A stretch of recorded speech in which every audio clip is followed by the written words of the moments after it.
नमस्कार, मैं आपका अपना कुलदीप अवस्थी। आप देख रहे हैं बेजोड़ रत्न चैनल। आज बात करते हैं लालू यादव के जंगल राज का सबसे काला अध्याय की, जिसे चंपा विश्वास रेप केस के नाम से जाना जाता है। बिहार एक ऐसा राज्य जिसकी राजनीति अक्सर सामाजिक न्याय और पिछड़ों के उत्थान की बातों से गूंजती रही। 1990 के दशक में जब लालू प्रसाद यादव ने राज्य की कमान संभाली तो उन्होंने खुद को गरीबों, पिछड़ों और अल्पसंख्यकों का मसीहा घोषित किया।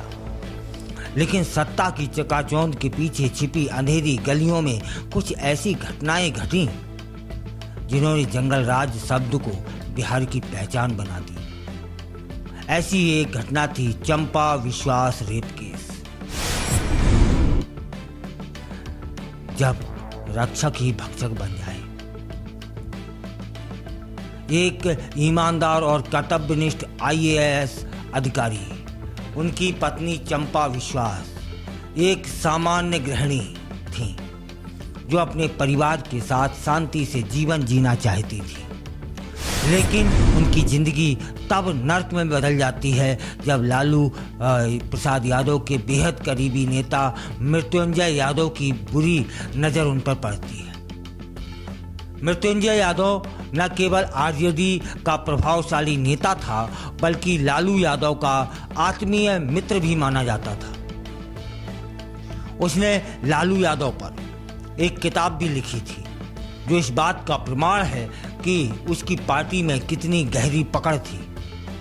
इसी रसूख का इस्तेमाल करते हुए उसने चंपा विश्वास को अपने सरकारी क्वार्टर में बुलाया और 2 साल तक लगातार शारीरिक और मानसिक शोषण किया।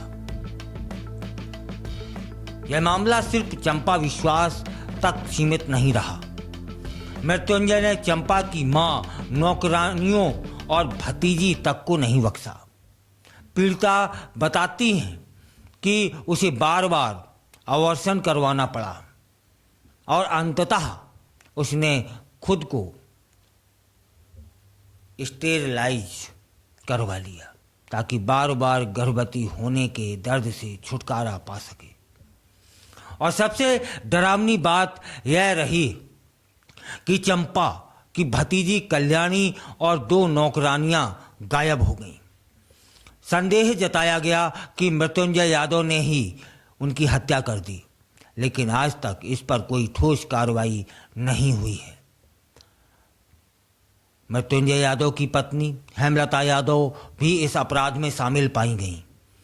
वह भी आरजेडी की एक सक्रिय नेता थीं और वर्षों तक पार्टी के महत्वपूर्ण मामलों में शामिल रहीं। यह स्पष्ट करता है कि यह अपराध सिर्फ व्यक्तिगत नहीं था, बल्कि सत्ता के संरक्षण में पनपा एक सुनियोजित शोषण था। जब मामला अदालत पहुंचता है तो उम्मीद थी कि पीड़ित परिवार को न्याय मिलेगा, लेकिन ट्रायल कोर्ट ने मृत्युंजय और हेमलता दोनों को बरी कर दिया। यह फैसला न सिर्फ चौंकाने वाला था, बल्कि उस व्यवस्था की संडास को भी उजागर करता था जिसमें ताकतवर लोग कानून से ऊपर हो जाते हैं। बाद में 2010 में पटना हाई कोर्ट ने इस फैसले को पलट दिया और आरोपियों को दोषी ठहराया, लेकिन तब तक बहुत देर हो चुकी थी। विश्वास की किडनी फेल हो गई थी और उन्होंने दम तोड़ दिया। चंपा विश्वास का पूरा परिवार मानसिक और सामाजिक रूप से टूट चुका था। जंगल राज की परिभाषा। इस पूरे प्रकरण ने लालू यादव के शासनकाल को जंगल राज कहे जाने के पीछे की असल वजह सामने रख दी। हत्या, अपहरण, बलात्कार जैसे अपराध आम हो गए थे और नेताओं के गुर्गों को किसी भी तरह की सजा नहीं मिलती थी। मृत्युंजय जैसे लोग सत्ता का हथियार बन चुके थे, जिनके खिलाफ बोलने की किसी में हिम्मत तक नहीं थी। यह एक ऐसा शर्मनाक इतिहास है जिसे भुलाया नहीं जा सकता।